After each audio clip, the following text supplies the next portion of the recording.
This is the Anbernic RG405V, which is the chunkier, more plasticky, and vertically oriented brother to the RG405M, and it is quite the hefty handheld.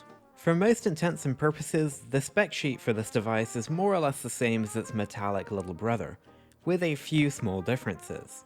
The CPU is the same Unisoc Tiger T618, along with a Mali G52 MP2 GPU. It has 4GB of LPDDR4X RAM and a 5500 mAh battery, which is a slight upgrade on the 4500 found on the M. This device has Wi-Fi 5 and Bluetooth 5, dual Hall sensor analog sticks, dual stereo speakers, a 3.5mm headphone jack, a single SD card slot, USB-C for power and peripherals, and an Android 12 based operating system. And of course, looming at the top here, we have that same 4-inch screen from the 405M, which has a resolution of 640 by 480 pixels and an aspect ratio of 4:3. Now, as you can probably see here, the RG405V is a pretty huge handheld. Really, this thing is massive. It feels tall, wide, and thick all at the same time. And that's kind of to a humorous level, honestly. It just looks kind of silly at first glance. On the front, you'll see that 4-inch screen, the dual analog stick setup, and a combined home and back button. On the top here, you're going to see an air output vent and a USB-C port. This works for charging and peripherals. On the left side, there's a function button and the SD card slot. On the bottom, you'll see the dual down-firing speakers along with a 3.5mm headphone jack. And on the right side, there's the volume rocker and the power button. Now, around the back, you're going to see a very noticeable fan intake. That's right, this device actually has active fan cooling, and we'll definitely talk about that a little later on. Also on the back, you're going to see these inline shoulder buttons and these very, very chunky grips. Now, like I said before, this handheld looks kind of strange. It's huge and chunky with this kind of rounded, stout look. But something that actually becomes more and more apparent as you explore this device is its very intentional design. My first impressions of this handheld were that it was unnecessarily large, but now I can actually see that there are a lot of design choices on this handheld that are really thoughtful. For example, on the front there's a pretty large amount of empty space that appears to just be kind of wasted. But then you realize that that empty space actually serves a purpose. Your thumbs can reach the D-pad and the face buttons without going anywhere near the analog sticks. These sticks are never going to get in your way whether your thumbs are angled or straight up the device. All the controls remain perfectly accessible. Another example is the curved shoulder buttons. It's kind of a subtle detail, but the way that these kind of curve upwards is a more natural position for your fingers to rest on, especially when compared to straight shoulder buttons. And finally, these chunky grips are not only very comfortable to hold onto, but they also keep the fan intake raised up off of any surface that this device is placed down on, so your fan will always be pulling in air when it's on. And so what you end up with here is a device that looks kind of silly, but is actually pretty intuitively and smartly designed. Anyway, let's talk about the controls here. The face buttons are quite chunky, but the glossy material is really, really nice. These are your typical thunky membrane buttons that you'll find from Anbernic, although these ones are pretty tall. In fact, they're a lot taller than the buttons on the 405M. I have no complaints about these whatsoever in their usability, and I like the bright and colorful look of them. And the only small detail that I don't like about this is that the B buttons label on my device is offset slightly to the left, which just really, really irks me, I'm not gonna lie. The D-pad here is just excellent. It's the same shape as on the 405M and the RG35XX series. There are basically no false diagonals here at all, and the texture feels really good too. I really like Anbernic's D-pad shape actually. And just like the face buttons, the D-pad here is much taller than it is on the 405M. The analog sticks are Anbernic's usual Hall effect sticks, just like on the 405M. These are fine, honestly they're just about above the bare minimum that you'd find in a Nintendo Switch stick. And they are more or less fine in how they feel, they have plenty of motion, and they rotate well too. However, as usual from Anbernic, these sticks are actually bugged in the software, which means that they snap heavily to cardinals and diagonals, with barely any sensitivity at all in between. However, this can be fixed in a custom firmware, which we'll look at a little bit later. The shoulder buttons are well shaped and positioned, but a little bit too easy to press. I often find myself accidentally hitting them in intense gameplay, especially when I'm using the sticks and the shoulder buttons together. I do like the texture of them and the shape is really intuitive, I just think they should be a little bit stiffer. Overall, the controls here are really good, especially for a vertical handheld. And even though my hands are fairly small, nothing here feels like a stretch even when you're using the sticks and the shoulders. I think that the tall height of the D-pad and the face buttons makes them really chunky to use. And it's a really satisfying control scheme, especially for such a large handheld. The RG405V is very comfortable to hold in your hands thanks to those chunky grips and the thoughtful shape of the back and control positions. Despite the fact that I usually don't like vertical devices too much, I do really like the feeling of this device in the hands. It's kind of just a satisfying handheld to hold onto and play. Now this device has the exact same screen as you'll find on the RG405M, but somehow it looks so much bigger on the 405V, and it feels way bigger too. I don't know whether it's just some kind of optical illusion, but having the 405M and the 405V perfectly side by side, it still looks like the 405V's screen is much bigger, even though they really are exactly the same. Anyway, the screen has great viewing angles and great colors, but unfortunately it's just not the brightest screen around. And it just doesn't get anywhere close to as bright as some other handhelds that I own, which means that it's not so great for playing it outside. On the other hand, the screen does get incredibly dim, which makes it great for playing at nighttime. Still, this is an incredibly attractive screen though, especially for retro gaming.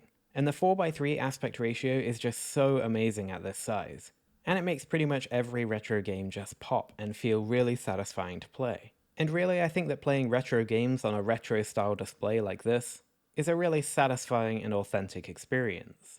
However, it is of course not ideal for systems like the PSP or WonderSwan that have a wider screen.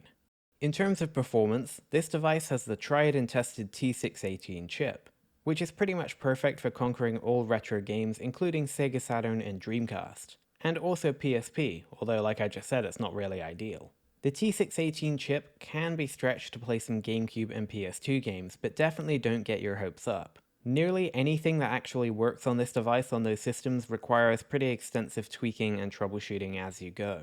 There are community spreadsheets floating around that will tell you what will run and what won't, but for me personally, I really don't see this as a PS2 or GameCube system, and I certainly wouldn't recommend it for that purpose at all. For Android native gaming, the 405V is decent enough for simple games, but bear in mind that not many games scale well to the 4:3 screen, and also that the T618 chip itself is not that powerful. If you want to play any complex 3D Android games, you should expect to lower the settings down to minimum and still get a bunch of lag and slowdown. And to be honest, the form factor of this device isn't well suited to Android gaming anyway. So now let's talk about the most strange aspect of the 405V, which is the active fan. And to put it bluntly, this is just completely unnecessary. The fan here does not improve the performance of this device in any tangible way compared to the 405M. And numerous other devices with the same T618 chip prove that this chipset just does not need a fan. Presumably, you might end up getting prolonged stable frame rates and lower average temperatures with this fan setup. But honestly, it just seems kind of excessive and unnecessary here. I'm really curious to know what kind of testing went into this device in the R&D stage that led to Anbernic deeming that active cooling would be necessary or even just a benefit of any kind on this device. It just doesn't really make any sense, and it really doesn't need to be here. To me, all the fan does here is introduce a moving part that will most likely reach mechanical failure before anything else in this handheld, and really doesn't give you anything in return for that at all. Well, other than the vent smell, that is actually pretty good.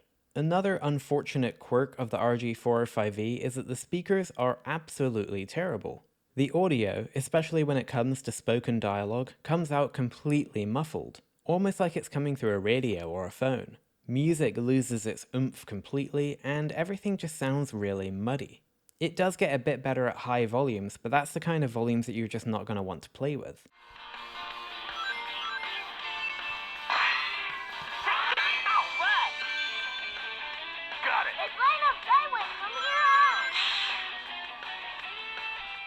Honestly, the sound quality here is just absurdly bad, especially for a handheld at this price.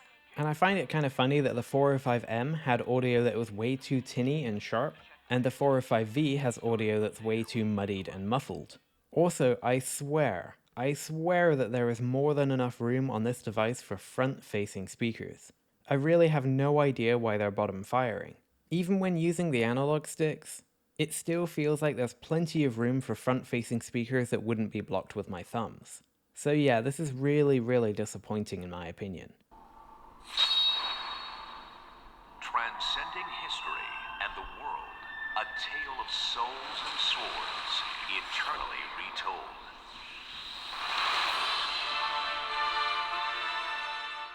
In terms of the software, I'm using GammaOS, and so should you, to be honest. And that's because Anbernic's stock software on this device has a couple of terrible issues. For example, an over-sharpening issue that makes everything on screen look blurry and hazy, which was also present on the 405M, and the analog stick sensitivity issue. GammaOS is a much better software. It's slimmer and a more fully featured OS that fixes pretty much everything wrong with the stock software, and improves your performance, improves battery life, and more. Of particular note, the analog stick fix is an absolute necessity, which makes many more games that require precise inputs, such as Sonic Adventure 2, much more playable than they would have been before. If you want this device, you should definitely consider learning how to install GammaOS to be an absolute necessity. So with all that in mind, what do I like and dislike overall about the 405V? First of all, my likes. The first is that this device has a big 4-inch 4x3 screen that looks really good overall and is perfect for playing retro games.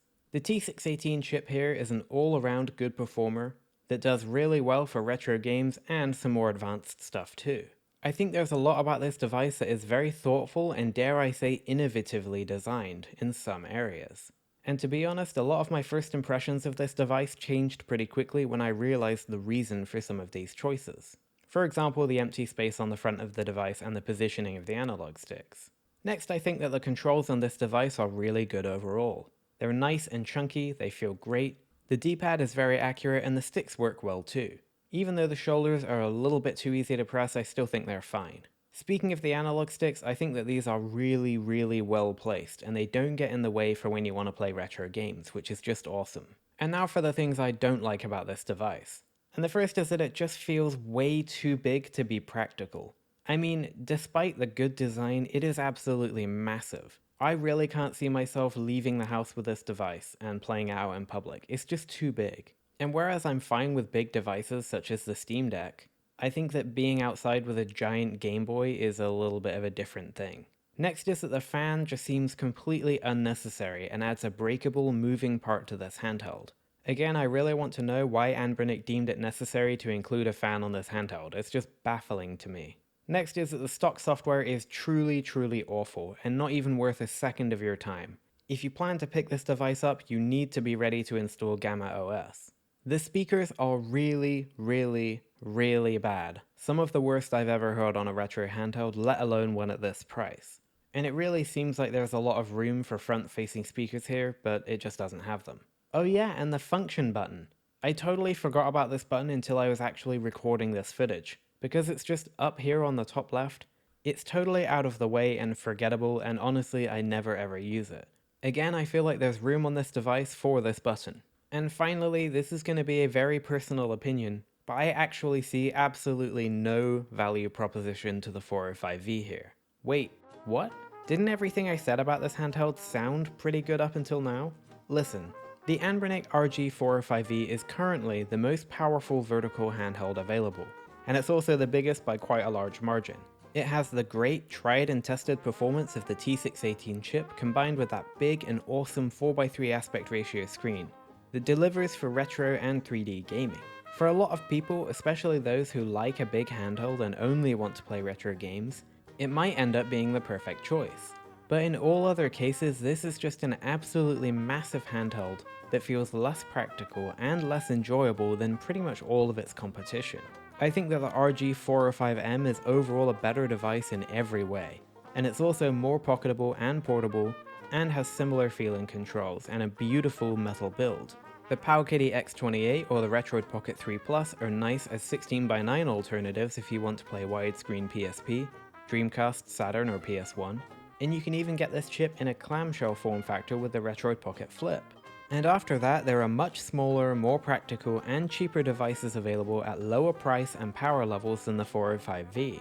For example, the Anbernic RG35XX Plus, the Miu Mini Plus, or even the Trim UI Smart, or the RGB10 Max 3.